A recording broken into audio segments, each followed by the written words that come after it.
Hey everybody, my name's Ed. Okay, I thought it might be fun to maybe look at the most recent Marvel previews that I picked up. These are some of the comics they're going to be doing that are going to be coming out this fall. So it might be fun to kind of look into this. All right, got me some Fosters here.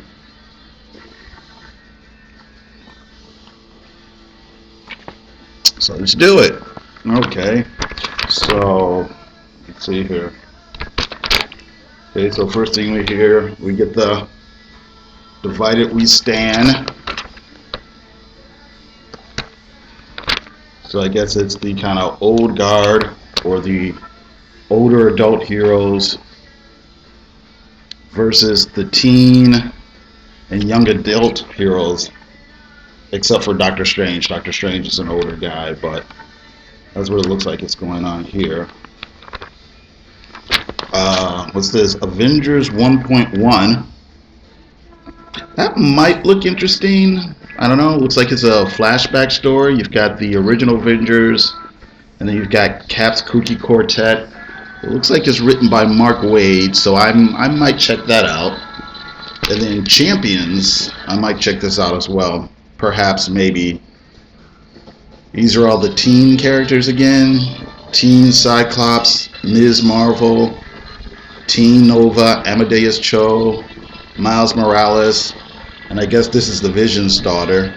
I don't know how many people are aware of this, but Marvel came out with a comic book called The Champions back in the 70s, and it didn't last too long, and of course they ended up using all those characters in other comics. It was Iceman, Angel, Hercules, Black Widow, and Ghost Rider.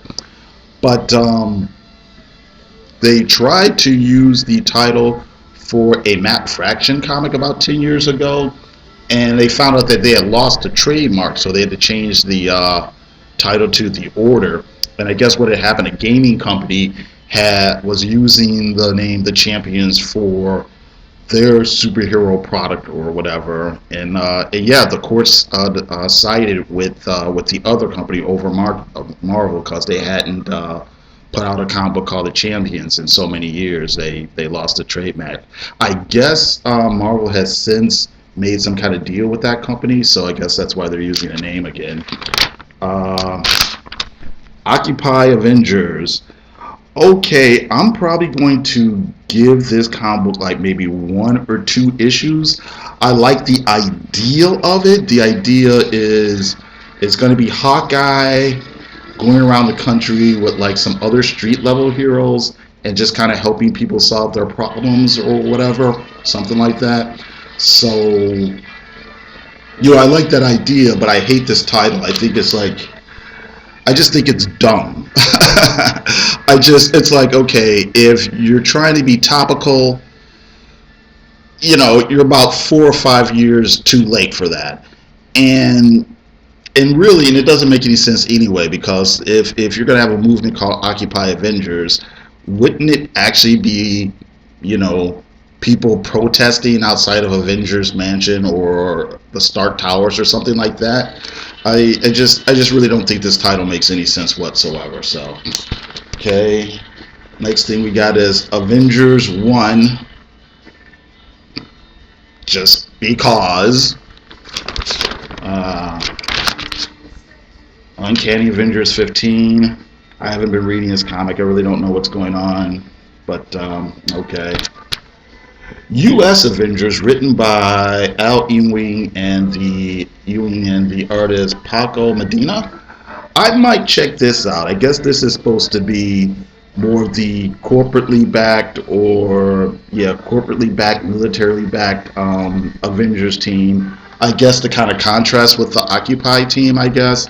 Um, it looks like it'll probably be fun. You got Squirrel Girl, Red Hulk. I think the guy in the suit is supposed to be Sunspot. You got Cannonball. This character here is all new Iron Patriot, who I think is the daughter or the niece or the granddaughter or something of the guy who helped Tony Stark build his first Iron Man armor. And I think this character here is Pod. I think this is a Jonathan Hickman character. Red Hulk. Red Hulk's a character I never liked before, but I might give him a chance just because he kind of cracks me up with his big mustache and his shades and his bicycle shorts. So, and I guess this character is Luke Cage's daughter from the future. So, I guess it'll be interesting, or a little bit curious as to how she's going to end up in this timeline or whatever. So, we got that. Ultimate Squared #1. I'm gonna drop this comic book. I actually mostly liked it for the most part for what it was, but I think it's a good jumping off point, so I could try out some other comics. Might try Great Lakes Avengers. Maybe it'll be funny. Oh, even the losers get lucky sometime. Remember, how many people out there remember Tom Petty, huh? Believe in the losers! Get lucky sometime! Squad Supreme 13, Finding Namor, Return of Namor, because of course he was coming back. I mean, of course he was. Thunderbolts, don't really read that. The all-new Iron Man. We're getting 2 Iron Men. Oh, wait a minute. Actually, we're getting this character. We're also getting this character. This is Victor Von Doom wearing the Iron Man armor. So we get two #1s for the price of one. Okay. Captain Marvel #1. I like the character, but I'm only going to give this comic book like 2 issues. I'm just really getting tired of the constant relaunches. This is like the 3rd #1 in the last 5 years. And then again, the story is still tying into like Civil War or whatever, so I'm a little bit burnt out on that. So Hawkeye #1. This is like the 3rd #1 for Hawkeye as well, but it looks like this one's going to be focusing on Kate Bishop, so I'll kind of give Hawkeye a pass. Sam Wilson, Steve Rogers, Silver Surfer. I like the previous run, but I dropped Silver Surfer, not because it was bad, but just because I wanted to try out some other comics, but I might get back into it. Black Panther #7. This is pretty funny. There's Storm, Misty Knight, and here's Luke Cage. And what's with that beard stubble? This is funny because the character's normally not drawn that way, but okay. I've been kind of enjoying this Black Panther, or I think it's a good comic book. I don't think Natasha Coates really has a good handle on the Black Panther's personality. I'd say for the last maybe 15 years or so, the character's been really portrayed as kind of a badass, one step ahead of his enemies, really proactive, and the way Coates writes him, he's such a wishy-washy character almost, or whatever. And I think the craft of the comic book is good, but like I said, I don't think he has a good handle on the character's personality. But okay. All right, what else we got? Jessica Jones. Unstoppable Wasp. Now, what I really wanted to see was a series featuring Jan Van Dyne Wasp, but instead we have this character who is Hank Pym's long lost daughter, and I guess she has a comic because movies. Okay, but we'll see. Here's another thing. Doctor Strange, Jason Aaron and Chris Bachalo. And this art is, it says it right here. This is Kevin Nolan art for the cover here. This is another example of a comic book that's good for what it is, but the writer doesn't have a really good grasp of Doctor Strange's personality. He writes him almost like Tony Stark Jr. or whatever, so it's all snarky humor and like hitting on women and stuff like that. And that's really not traditional Doctor Strange, you know. So, okay, another thing got here: Doctor Strange, Sorcerer Supreme, another spin-off comic, Mighty Thor. Okay, now I may check this out: Thor the Unworthy, or the Unworthy Thor. So this is the return of Man Thor. So I'm a little bit interested in how they're going to set up his new status quo or whatever, so I'll probably pick that up. Patsy Walker Hellcat. I like Patsy Walker Hellcat, but this is another comic I'm going to take a break from just to check out some other comics. Black Widow #7. Mark Waid's writing a ton of Marvel comics, it seems like, right now. But I think this is a really good comic. It's just, I'm just shocked that not more people are talking about it, so. But okay. Moon Knight. Is this right? This says Moon Knight #10. But did #5 just come out? Can that be right? Maybe it's a typo? I don't know. Oh, wait. Which issue came out?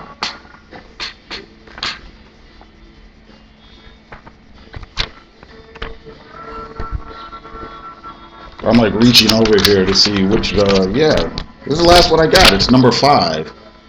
So, I don't know. Anyway, Squirrel Girl. Punisher. This is kind of funny. I've been enjoying Punisher. It's not a really groundbreaking story. It's not too heavy, not too complex or whatever. But for what it is, it's fine. And it's like I said, it's kind of funny. Just that so many people complain about how politically correct Marvel's gotten recently. But here you go. Here's a cover where you've got a dude hanging from a noose. The hero has got a bloody axe in his hand, and he's walking away in this trail of blood. So, I don't know, it's kind of amusing. It's this Daredevil. Really haven't been following Daredevil recently. Kingpin, Bullseye. I like Charles Soule wrote it, right? Yeah, I like Charles Soule's writing, but I don't know. I just wasn't feeling the concept. Bullseye, Tall Man and Iron Fist. I kind of like Stanford Green's art, but I've been going back and forth because he's been inconsistent with the way he draws Luke Cage. Sometimes I like it, sometimes I don't like it, so I don't know. Iron Fist, plural. I didn't buy the last series. I might go back and check it out, but the last run I wasn't really into the art, so I don't know. But maybe I'll change my mind about that. Totally Awesome Hulk. I guess these are all the Asian characters they're using in Marvel right now. So you got Amadeus Cho, Silk, Ms. Marvel. Now, at first, I thought this guy was Shang-Chi, but somebody online pointed out to me that dude with the apple is Shang-Chi, and this is Jimmy Woo. And I can't remember who this guy with the rifle is supposed to be. It's somebody I'm not 100% familiar with. So, okay. What else we got? Gwenpool. I don't really read that comic. Inhumans. I don't know. I bought the one with the Joe Mad art, and then I kind of fell out because I don't know. There's only so many comics you can buy. I might go back and get back into it at a later date, but I don't know. Mosaic is a brand new, never seen before character, so that might be interesting. His powers, the description I heard of his powers is, it makes it sound like he's kind of a more sci-fi-ish Deadman, possibly, where he he doesn't have a solid form, but he can possess the bodies of other people. But I don't think they're going for a horror vibe. I think they're going for, like I said, kind of a sci-fi superhero-y type vibe. So we'll see about that. Ms. Marvel, Moon Girl, and Devil Dinosaur.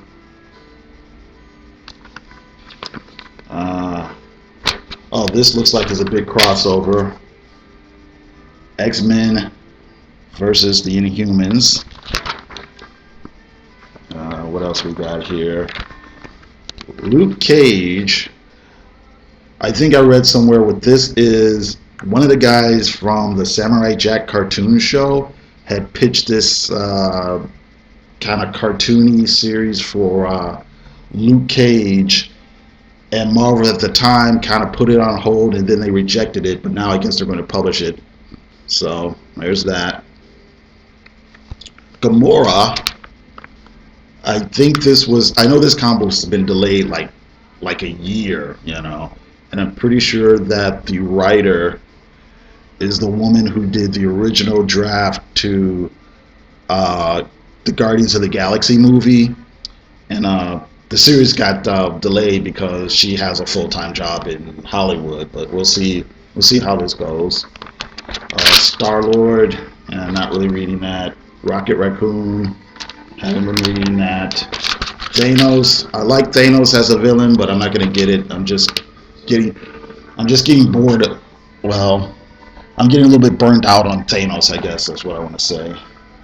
Clone conspiracy. Silk. I don't think I will get this, but I'm curious who this character is with the mask. Is that Maddie Franklin? There was a Spider-Woman. Maddie Franklin, is that her name? I can't even remember. There was a different Spider-Woman comic in the late 80s, or not late 80s, late 90s, early 2000s, written by John Byrne. I'm wondering if this is that character. Prowler. This looks like another Spider-Man spin-off. This looks like a crossover. Miles Morales and Spider-Gwen. Spider-Woman versus the Hobgoblin. Spider-Man 2099. I don't know too much about that character. Venom. Just the way the character's drawn, it makes me think it's no longer Flash Thompson. I don't know. Maybe it's gone back to being Eddie Brock, or maybe it's gone back to be Matt Gorgon or whatever. Oh, this I might get. I'm curious about this. Renew Your Vows. And I'm just mostly interested in it because Gary Conway is the writer on there. So yeah. What do you got? Oh, Deadpool. Not really following Deadpool. So, okay. Is that it? Oh, Slapstick. I don't know anything about this character. I think he had a comic in the 70s, or not the 70s, in the 90s. And I guess the premise is supposed to be he's an animated character that steps into the real world or something like that. And then we have, oh, what's this here? Solo. It looks like this guy's taking on some terrorists. Alone again, naturally. Okay, so Fool Killer, and this I think is supposed to symbolize the return of Richard Rider, the original Nova. So, okay, and that's it here. All right, so okay, I guess that's it. I gotta thank everybody for listening, and you all have a great day. Cheers.